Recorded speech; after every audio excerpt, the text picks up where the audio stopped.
நீங்கள் பார்த்துக் கொண்டிருப்பது உங்கள் ஜெயம் டிவி.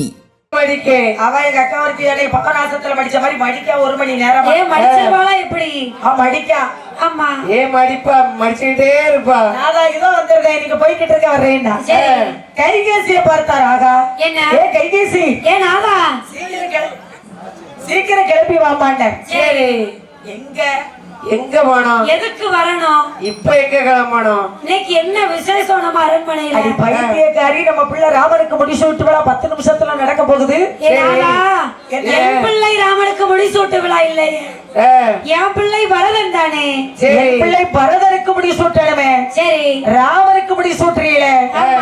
என் மகன் பரதன் இந்த நாட்டை ஆள வேண்டும், அந்த ராமன் இந்த காட்டை ஆள வேண்டும். 14 வருடம் 14 நாள் 14 நாளைக்கு ராமன் காட்டுக்கு செல்ல வேண்டும் என்றான். சரி, அடி பைத்தியக்காரி கேடுகாரி, இந்த வார்த்தை கேட்டவுடனே சரி தசரதர் அடி சண்டாளின்னு சொல்லி மயக்கமுச்சு கீழ் விழுந்தார். சரி, நீ கேடுகாரி இவ்வளவு பெரிய வார்த்தையை சொல்லிட்டியே, இப்படி ஒரு வார்த்தையை சொல்லிட்டியே என்று மயக்கமுச்சு கீழ் விழுந்தார் தசரத மன்னன். சரி, நினைத்தாள் கைகேசி, ஆகா ராமனை காட்டுக்கு அனுப்புறதுக்கு இதுதான் நல்ல சமயம், இதுதான் தக்க சமயம். அப்படி என்று சொல்லி மந்திரி சுமந்திரனை நினைத்தார்.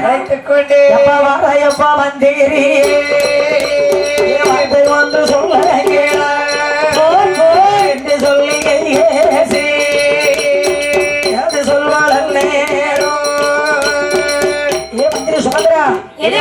சொல்லுங்கம்மா கைகேசிமா, என்ன கூப்பிட்டீங்களே, என்ன காரணம், எதற்காகமா என்னை அழைத்தீர்கள்? எப்பா என்ன அரண்மனைக்குள்ளே மகன் ராமன் இருப்பான். ஆமா, உங்கள் மகள் ராமன் இருக்கிறான். உங்க அம்மா கைகேசி கூப்பிட்டாங்கன்னு சொல்லு. சரி, அவங்கிட்ட ஒரு சின்ன விஷயம் பேச வேண்டி இருக்கிறது.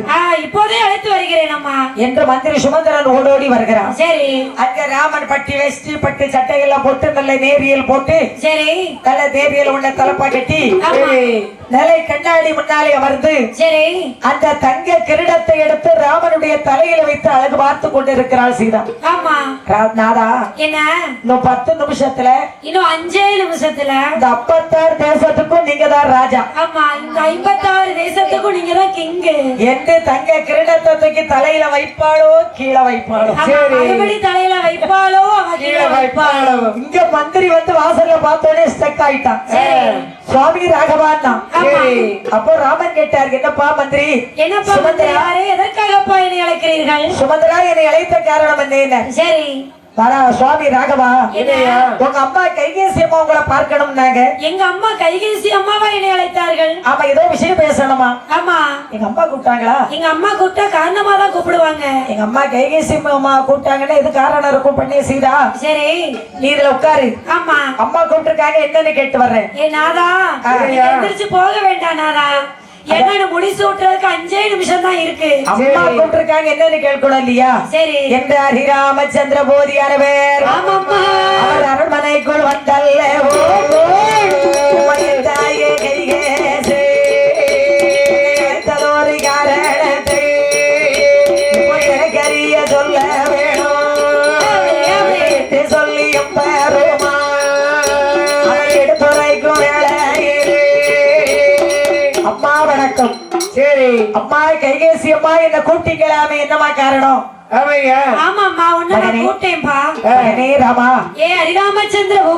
சின்ன விஷயம் வந்து பேச வேண்டி இருக்கிறதே, பேசலாமா? தாராளமாக பேசுங்களம்மா. என்னம்மா? என்ன மகனே, வேற ஒன்றுமல்ல. சரி, நான் சொன்னா நீ மாட்டேன்னு மறுக்க மாட்டியே? கண்டிப்பா மறுக்க மாட்டேனம்மா. அதாவது நான் தாய் சொல்ல தட்டுனதே கிடையாதம்மா. மகனே ராமா, ஹரிராமச்சந்திர பூபதி, நீ 14 வருடம் 14 நாள் 14 நாளிகை பாரவனத்திற்கு செல்ல வேண்டும். சரி, என் மகன் பரதன் இந்த நாட்டை ஆள வேண்டும். மகனே ராமா, ஆமா, ராமனுடைய முகத்துல எந்த விதமான கோபமும் இல்லையா? சரி, சிரிச்ச முகத்தோடு இருக்கிறான். நாமளா இருந்தா அந்த இடத்துல என்ன நடந்திருக்கும்? என்னையே நடந்திருக்கும், வெட்டு குத்து தான் நடந்திருக்கும், போரே நடந்திருக்கும், பெரிய போர் நடந்துரும். நான் இருக்கும்போது இளையவன் நாட்டை ஆளுவானோ, அது எப்படி ஆள முடியும்? சட்டையா தம்பிய போட விடுவோமா? நம்ம விடுவோமா? ஏன்னா ஒரு அரடி இடத்தை விடுவோமா ஐயா? ஏன்னா அண்ணனுக்கு 30 வயசு, சரி, தம்பிக்கு 3 வயசு. எப்படி அண்ணன் சேட்டை தப்பி போட முடியும்? நீங்க அப்படி சொல்ற. எங்க வீட்டு பக்கத்து வீட்டுல ஒரு பையன் அண்ணனுக்கு எல்லாத்தையும் எழுதி கொடுத்துட்டான். எழுதி கொடுத்தாச்சு. வீடு அவனுக்கு. இவனுக்கு கடைசியில விளவலத்துல ஒரு குச்சியில் ஒரு வாக்கிய அவலத்துல குச்சியில் மட்டும் தான் அவனுக்கு கிடைச்சது. இப்ப அது கட்டமா கட்டையாயிட்டு எல்லாம் எங்க அண்ணனுக்கு கொடுத்துட்டு தெருவு தெரியுமா போயிட்டா இப்போ. சரி, அப்படி இருக்கிறவன் என்ன பண்ண முடியும்? அது ஒண்ணும் பண்ண முடியாது. அப்போ ராமன் சொன்னார், ஏமா அது அண்ணனுக்கு எல்லாம் போயிருக்காது, தாளே வித்து சாப்பிட்டு இருப்பாரு. அப்படி இருக்கும் குறியீடோ சொல்ல முடியாதுல்ல. சரி. அப்போ ராமனுடைய முகத்துல எந்த விதமான கோபம் இல்லாமல் சிரித்த முகத்தோடு, ஆமா, அயோத்திய நான் ஆண்டால் என்ன, தம்பி பரதன் ஆண்டால் என்ன, என் தம்பி பரதன் ஆண்டால் என்ன, நான் அப்படியே செய்கிறேன் அம்மா. சரி. 14 வருடத்தை 14 நாட்களாக கழித்து விட்டு வருகிறேன் ஆமா என்று சொல்லுகிறார் ராமச்சந்திர பூபதி. ஸ்ரீராமச்சந்திர பூபதி. இந்த செய்தி அவ்வளவு நேரத்துக்குள்ள காட்டு தீ போல் பரவியது. சரி. ஆடுன கரகாட்டம் காலை எப்படி தூக்கி நின்னாங்களோ அப்படியே நின்று போனாங்க. கும்பல அப்படியே நிக்கி. சரி, மேல அடித்த மேல கம்ப ஓங்கினாலும் அப்படியே நிக்கி. அப்படியே நின்று போச்சு. மகிட அண்ணாவி காத்துல கைய வச்சு கைய நிட்டார். ராமனா காட்டுக்கு போனா ஆண்டால நின்று போனார். சரி, பரதநாட்டியம் எப்படி ஆடுனாங்களோ அப்படி அப்படியே நிக்கி. கொம்புதப்பு அப்படி மேல பார்த்தால ராமனா காட்டுக்கு போனோம்னு சொல்லி அப்படியே நின்று போச்சு. சரி, அந்தந்த கலைகள்லாம் அப்படியே அப்படியே நின்றுட்டு ஆமாமா ராமனா காட்டுக்கு போகணும்னு சொல்லி. சரி, அப்போது அந்த அயோத்தி மாநகரத்துல சரி என்ன ராமனுக்கு முடிசூட்டு விழாவுக்கு ஆமா 42 நாட்களும் அயோத்தியில உள்ள மக்களுக்கு அரண்மனையில தான் சாப்பாடு. சரி. அரண்மனையிலே தான் அன்னதானம். என்ன நம்ம குலம் சூரிய குலம். சரி. சூரிய குலம் என்பதனால ஒரு சின்ன பொங்கல் வைப்பாங்க. ஆமா. ஒரு சின்ன கலையத்துல குறைய பொங்கலை வச்சு வீட்டுல இறக்கி வச்சுட்டு அரண்மனைக்கு சாப்பிட போயிருவாங்க. சரி. எல்லாரும் 41 நாளைக்கு அரண்மனையில தான் எல்லாருக்கும் 3 வேளை சாப்பாடு. ஆமா, திருவனந்தபுரத்துல பகவதி அம்மா கோயில்ல வச்சாங்களே, பொங்கல் வச்சாங்களே இதை பத்தி. சரி.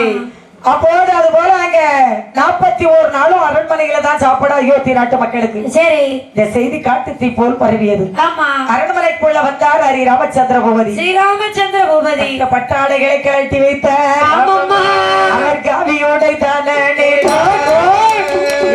ராமயம்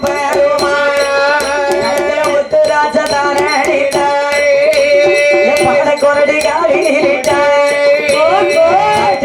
சீதாதேவி கணவராஜ மன்னா வாய்த்த பிராணநாதா. அரண்மனைக்குள்ள வந்தார் ஹரி ராமச்சந்திர பூபதி. பட்டு வேஷ்டி கழட்டி கீழே வச்சாரு. காவி உடைய எடுத்து கட்டினாரு. காய் வேட்டியை கட்டி நல்ல காவி துண்டு எடுத்து தலையில கட்டாரு. கழுத்துல ருத்ராட்ச மாலை அள்ளி போட்டாரு. நல்ல உத்தராட்ச மாலை கையில கழுத்துல எல்லாத்துலயும் அள்ளி போட்டாரு. சுத்தினாரு. இடகால போட்டிருந்தாரு பத்தியில கண் கொண்டு பார்க்க அந்த முடியாது மாதிரி கழுத்து நிறைய அள்ளி போட்டார். சரி. போடும் போது சீதா பார்த்துக்கிட்டு இருக்கிறான். நாதா ஏன் நாதா இந்த தவக்கோலம்னா, எதற்காக நாதா இந்த தவக்கோலம்னா? பெண்ணே என்ன அம்மா கைவீசியமா சொல்லி இருக்கிறாங்க. என்னம்மா சொன்னாங்க? நான் 14 வருடம் 14 நாள் 14 நாளைக்கு பாரவனத்திற்கு சென்று வருகிறேன் அம்மா. சரி. நாதா என்ன என் நாதா என் கணவா ராஜமன்னா, என் கணவா ராஜமன்னா, நீங்கள் போதும் அந்த இடத்திற்கு தான் கூட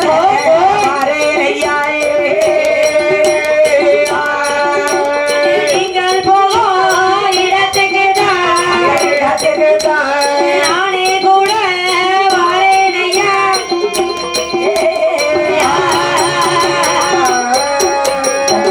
இவண்ணே ஜானகி வார்த்தை சொல்ல கேளா இடம் வரவோ வேண்டாம். மகிழும்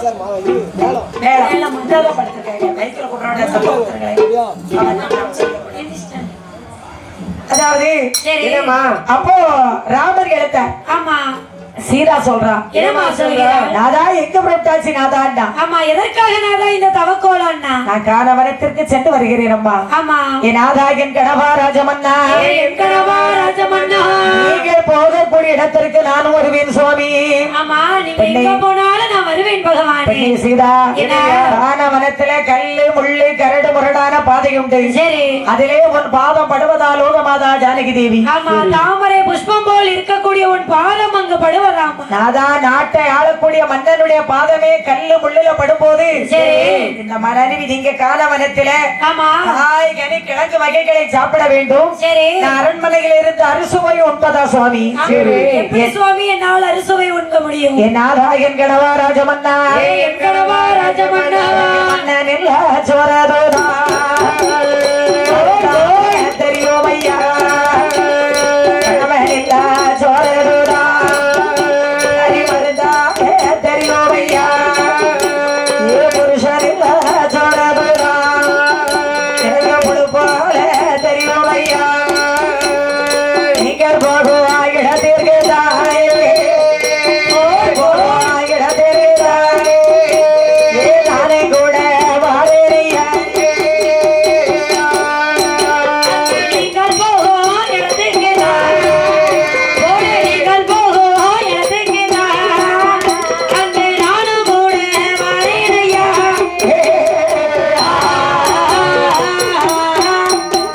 நாராயண் கணவா ராஜமன்னா, என் கணவா ராஜமன்னா, சீதா தேவியானவள் சொல்கிறார், எனக்கு மன்னனில் சோரதும் மருந்தாக தெரியும் ஐயா, சரி, கணவனில் சோரதுதான் கறி மருந்தாக தெரியும் ஐயா, புருஷனில் சோறு புழு போல தெரியும் சுவாமி. சரி, நீங்கள் எங்க எங்க சென்றால் உங்க நிழல் போலே நான் வருவேன் என்றார். ஆமா ஐயா, நானும் உங்கள் நிழல் போலே வருவேன் என்றார்.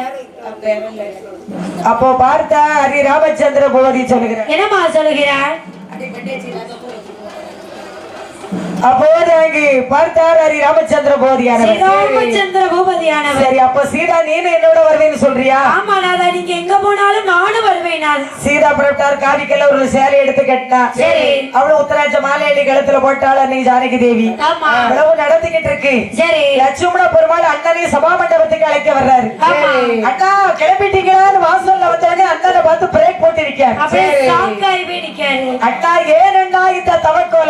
எதற்காக இந்த தவக்கோலம்னாரு? தம்பி லட்சுமணா, லட்சுமண பெருமாள் அம்மா கைகேசியின் வார்த்தையின்படி, உத்தரவின்படி நான் 14 வருடம் 14 நாள் 14 நாளைக்கு பாரவனத்திற்கு சென்று வருகிறேன் அப்பா. சரி, அண்ணா நீங்க போக வேண்டாம். ஆமா, அண்ணா உங்களை வனத்துக்கு அனுப்பியவர்கள் யார் அண்ணா?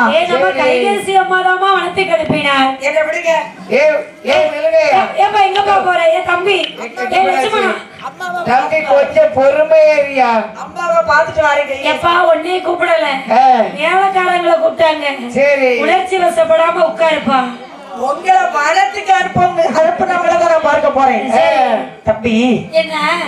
அதாவது ஏப்பா ஆவேதப்படுகிறாய்? ஆமா, லட்சுமணா, லட்சுமண 14 வருடத்தை 14 நாட்களாக கழித்து விட்டு சரி, நான் மீண்டும் அயோத்திக்கு வருவேன். நீ ஏன் கவலைப்படுறீங்க? ஆமா, இந்த அயோத்தியை பரதன் ஆண்டாள் என்ன, நான் ஆண்டாள் என்ன? அண்ணா, என் பிறவி அண்ணா ராமச்சந்திர பூபதியே, ஆமாம்மா, நீங்க போதும் இடத்தீர்க்கு நானும் கூட வாரேன் அண்ணா. அண்ணா ராமேநாதா என்று சொல்லி இளையோ அண்ணா ராமச்சந்திர பூபதியே, ஏ ஹரிராமச்சந்திர பூபதி, நீங்க இல்லாம நான் சாப்பிட்டு இருக்கிறேனா? அண்ணா நீங்க இல்லாம நான் தூங்கி இருக்கேனா? நீங்க இல்லாம நான் குளிக்க போயிருக்கிறேனா? போனதப்பா. ராமனும் லட்சுமண பெருமாளும் சிறு பிள்ளைகளை இருந்த இணைபிரியாத நண்பர்கள். சரி, சாப்பிட்டால் ஒன்னடியாத்தான், தூங்கினாலும் ஒன்னடியாத்தான், குளிக்க போனாலும் ஒன்னாத்தான். சரி, அப்படி இருக்கும்போது இன்றைக்கு மட்டும் என்னை தனியாக அயோத்தியில விட்டு விட்டு நீங்கள் செல்லலாமா அண்ணா? ஆமா, நான் எப்படி அண்ணா நீங்கள் இல்லாத அயோத்தியிலே இருக்க போகிறேன். நீங்கள் எங்க இருக்கின்றீர்களோ அங்குதான் எனக்கு சொர்க்கம் என்று லட்சுமண பெருமாள் சொல்லுகிறேன். அதனால் நானும் உங்களோடு வருகிறேன் அண்ணா. சரி தம்பி, அப்ப என்னோட வருவேன் நடப்பிடிக்கிற லட்சுமண, அப்படித்தானே? ஆமா, நானும் உங்களோடு வருவேன். புறப்பட போகலாம். சரி, என்று ராமனும் லட்சுமண பெருமாளும் சீதா பிராட்டியுமாக ராமனும் லட்சுமண பெருமாள் வெள்ளை அம்பை கையில எடுத்துக்கொண்டு ஆகப்பட்ட கோசலை இடத்திலே வருகிறார். சரி, அம்மா கோசலை அம்மா, என்னம்மா? எங்களுக்கு விடை கொடுங்கள் அம்மா. ஆமாம்மா, அம்மா வன போய் வாரேன் அம்மா. ஏ கோசலை அம்மா, வன போய் வாரேன் அம்மா.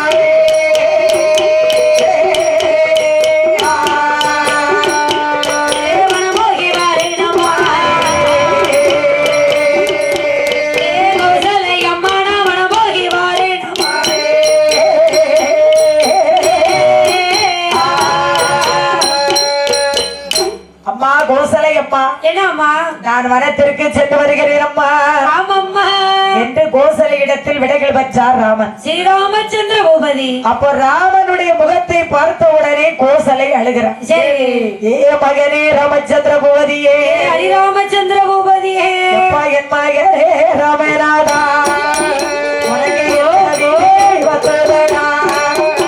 நீ பிறந்ததோடு அருமை என்னே, உனக்கு பேரு வைத்த நேர்த்தி என்னே, நீ வளர்த்ததோடு அருமை என்னே, உன்னை வைத்திருந்த நேர்த்தி என்னே, தாயிற்காய் நான் தவறிருந்தே, ராமாயிற்காய் நான் தவறிருந்தே, இத்தனை போராடே.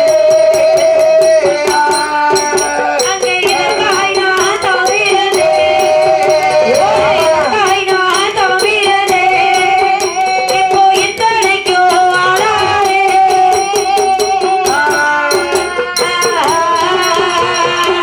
ஏ மகனே ராமச்சந்திர பூபதியே, ஹரிராமச்சந்திர பூபதியே, நீ பிறந்த அருமை என்ன, உனக்கு பேர் வைத்த நேர்த்தி என்ன? சரி நீ காரவனத்திற்கு சென்ற பிறகு ஆமா உன் தாயார கோசலை இங்கு இறந்து விட்டேனாரா? இறந்து போய்விட்டேன் நானா? ஏ மகனே ராமச்சந்திர ஏ பூபதியே, ஹரிராமச்சந்திர பூபதி எனக்கு பெரிய நல்ல குணமடைத்து ராமநாதா, பெரிய ஆத்தி தள்ளி கொண்டே பரட்டி நன்றாய் கொடுப்பாடு, பரட்டி நன்றாய் கொடுப்பாடு, பெரியமாக வாழ போயே. அங்கே பெட்டி நன்றாய் குளிப்பாடு, பெட்டி நன்றாய் குளிப்பாடு, பெரிய மக வளர போயே. கோசலை ராமனை பார்த்து அழுகின்றான். சரி மகனே ராமச்சந்திர பூபதி, ஏ ஹரிராமச்சந்திர பூபதி, எனக்கு பெரிய குடமெடுத்து பெரிய ஆத்து தண்ணி கொண்டு ஆமம்மா என்னை பிரட்டினாய் கொடுப்பாட்ட என் பெரிய மகன் நிவாரதப்போ சரி என்று கோசலை அழுகிறார். ஆமா. கைகேசி கிட்ட வந்தார் ராமன். சரி அம்மா வனத்துக்கு போயிட்டு வரேன். ஏ கைகேசி அம்மா நான் வனத்துக்கு போய் வருகிறேன் அம்மா. கைகேசி சொன்ன போயிட்டு வாப்பா போ. அவ சிரிச்ச முகத்தோட சொல்லுறா போயிட்டு வாப்பா. அவ எப்ப போவான்ல இருக்கா? சீக்கிரம் போ. அவன் ராமன் எப்ப காட்டுக்கு போவான்ல இருக்கா? கைகேசி அவதான் கண்ணெஞ்ச காரி ஆச்சம்மா.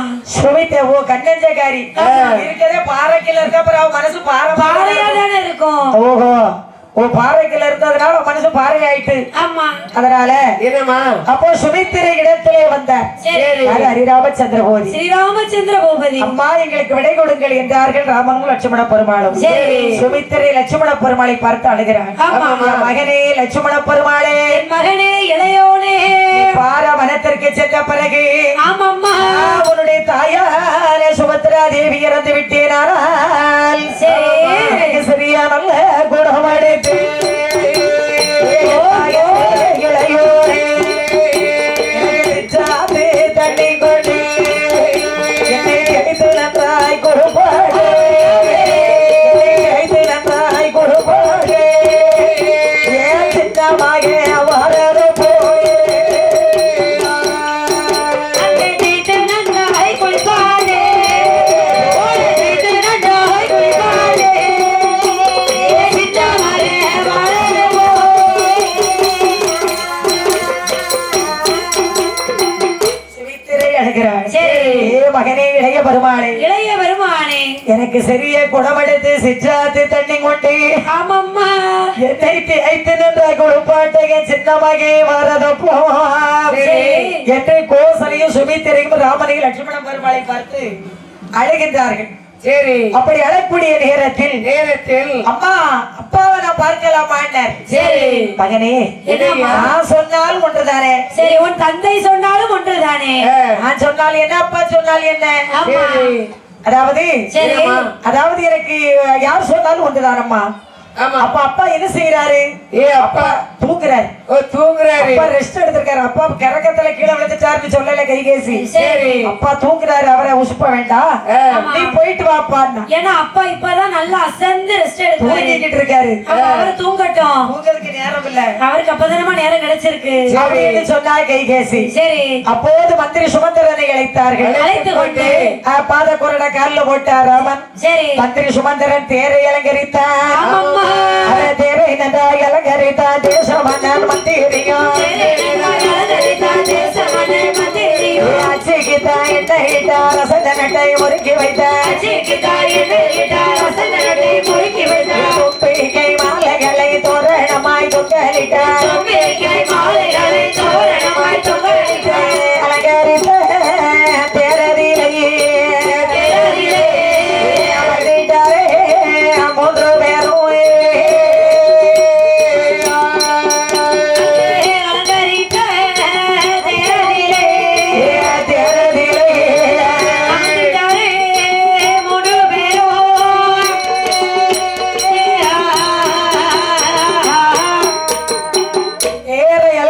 மந்திரி சுமந்திரன்.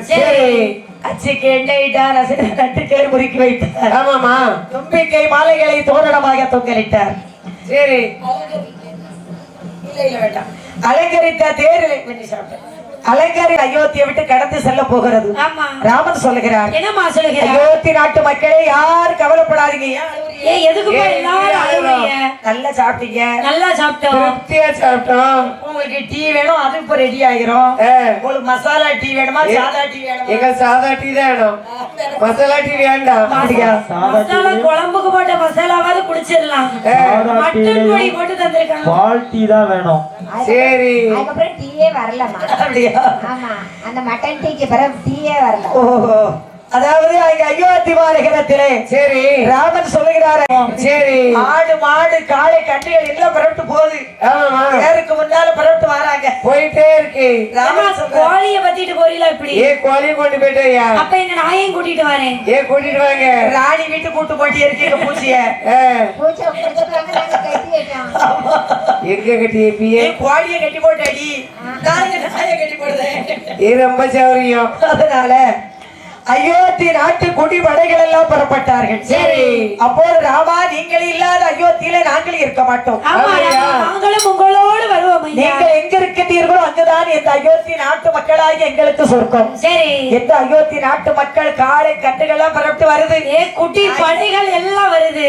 ஆடு மாடு நாய்கள், வீட்டுல வளர்த்த ஜீவன் உசுர் பிராணிகள் இருக்கு இல்லையா? ஆமா, நம்ம வெள்ளச்சி வருதா? ஆமா, வெள்ளச்சி கருத்தச்சி. சரி. எல்லாம் பூச்சி கீச்சி எல்லாம் புறப்பட்டு வருது. சரி. அது அயோத்தி விட்டு தேர் கடந்து கொண்டு வருகிறது. ஆமாமா. அப்போது தசரதர் மயக்கமுற்று எழுந்தார். சரி. அடி கைகேசி, கேடுகாரி கைகேசி, என் மகன் ராமனை எங்கே? என் பிள்ளை ராமனை எங்கேன்னாரு? அவன் அப்பவே போயிட்டாங்க. நீங்க இப்பதான் பாக்கீங்க. போயிட்டாங்க. இப்ப ஏங்கதான் ஏங்கிட்டே இருக்கு. இப்ப ஒரே ஏங்க போச்சு. அடிபட்டு ஏங்குதா இல்ல பாசத்துல ஏங்குதா? அடிபட்டு மிதிபட்டு ஏங்குது, அழுது ஏங்குது. அப்படியா? ஆமாமா. அப்போ ராமன் சொல்லுகின்றார், என்னமா சொல்லிட்ட? தசரதர் கேட்டார், சரி என் பிள்ளை ராமன் எங்க? ஆமா, என் பிள்ளை ராமன் எங்கன்னாரு? கைகேசி சொன்னா அவன் அப்பவே போயிட்டாங்க. சரி. அப்போ தசரதர் அழுகின்றார். எப்படி எப்படி அம்மா அழுகின்றார்? என் மகனே ராமச்சந்திர பூபதியே, ஹரிராமச்சந்திர பூபதியே, உன்னை நான் எப்படி நினைத்திருந்தேன் தெரியுமா? எப்படி எப்படி அம்மா? சின்ன சேரு தாமரை போல் பொன்னாரே பாதனாக நீ தேடி வனோடி விட்டாயே.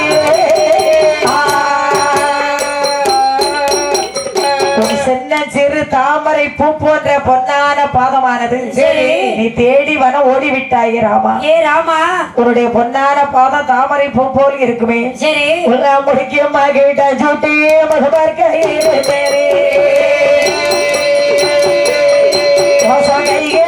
செய்தாலே ராமா.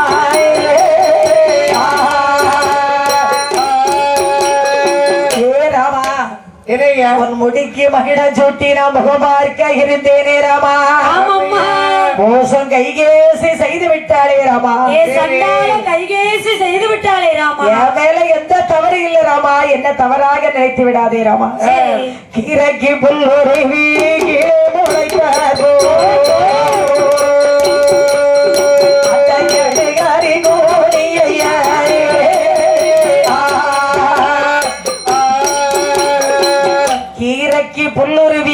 முளைத்தார் போல் இதான் ராம நாடக பாட்டு. சரி. எந்த வில்லையும் இப்படி மூச்சு கொடுத்து இழுக்க ஆளும் இல்ல. அப்புறம் மூச்சு விட்டு படிக்க வேண்டியதான். இழுக்கலாம் ஆளு இருக்கு. இப்படி படிக்க தெரிஞ்சாதானமா நாங்க இழுக்க முடியும். ஏன் இப்படி படிக்க ஆளு இல்ல? சரி. இதான் அந்த காலத்து புலவர்கள் பாடுன ராம நாடக பாட்டு. இல்லையா? என்னையா இழுக்கேட்டு இழுத்துறாங்க வேற நின்னுக்கிற போது. ஏன் அப்படியெல்லாம் இருக்க மாட்டேயா? வீட்டுல பதில் சொல்ல முடியாது. எங்க இழுத்தாலும் முத்துகிருஷ்ணா பெரிய எல்லையில போய் இழுக்கட்டு. அங்க பேர் எனக்கு இடம். ஏ மகனே ராமா, என்னையா? அதாவது கடையில ஒரு கட்டு கீரை வாங்குறோம் குழம்பு வைக்கிறதுக்கு. சரி. ஒரு கட்டோ 2 கட்டோ வாங்கி இதை கிளீன் பண்றோம். ஆமா. அதுக்குள்ளேயும் கோர புல்லு இருக்கு. ஒரே ஒரு கோரப்புல் இருக்கு. அதுபோல நல்ல குடும்பத்துக்கு இப்படி ஒரு கேடுகாரி வந்து விட்டாளே ராமா. ஏ சண்டாளி வந்து விட்டாளே ராமா. இன்று தசரதர் அழுகின்றார். ராமம்மா கொடுத்தா போடாமை தன்னை பாமாய் கடி கோரண்டே.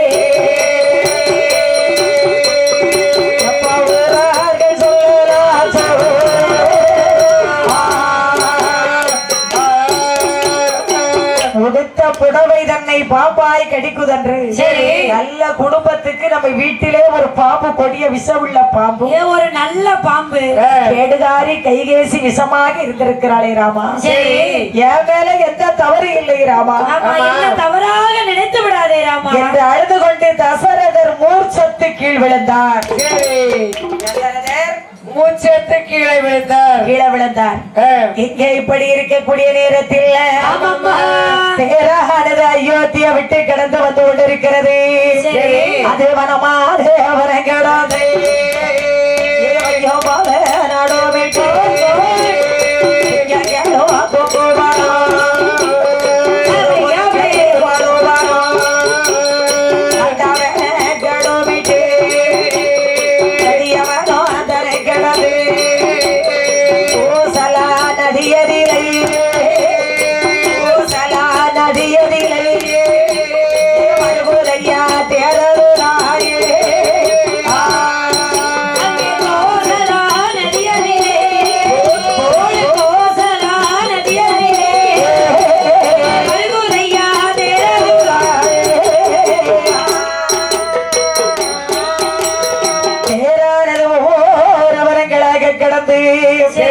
கோசலா நதிக்கு வருகிறது. கோசலா நதியிலே வந்து அன்று இரவு வேளையாச்சு. அங்க தங்கினாங்க வனத்துல எல்லாரும். ஆடு மாடுகள் காளை கன்றுகள் எல்லாரும் அவங்க இடத்துல அப்படியே காட்டுக்குள்ள படுத்திருக்கிறாங்க. அங்கிருந்து புறப்பட்டு மறுநாள் பொழுது விடிந்தது. ராமச்சந்திர போதி சொல்லுகிறார், அவள் அடுத்த வனத்திற்கு செல்லலாமே. அப்படி என்று சொல்லி அவர்கள் அத்தவான விட்டல்லவோ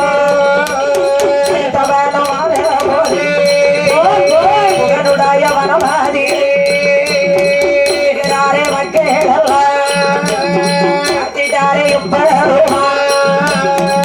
அந்த வனத்தை விட்டு அடுத்த வனத்திலே தேர் வந்து கொண்டிருக்கும் போது காலை கடனை முடிச்சிட்டு அடுத்த வனத்துக்கு ராமர் லட்சுமணர் சீதா பிராட்டி அயோத்தி நாட்டு குடிப்படைகள் எல்லாம் புறப்பட்டு வருகிறது. படைகள் எல்லாம் வருது. அயோத்தியில கோசலை கைகேசி குணமுடைய சுமித்திரைகள் மட்டும் இருக்காங்க. 3 பேர் மட்டும் இருக்காங்க. அயோத்தி நாட்டு குடிப்படைகள் எல்லாம் புறப்பட்டு வந்து கொண்டிருக்கிறது. அப்போது அந்த குகனுடைய வனத்திலே வரும்போது பார்த்தான் குகனாகப்பட்டவன்.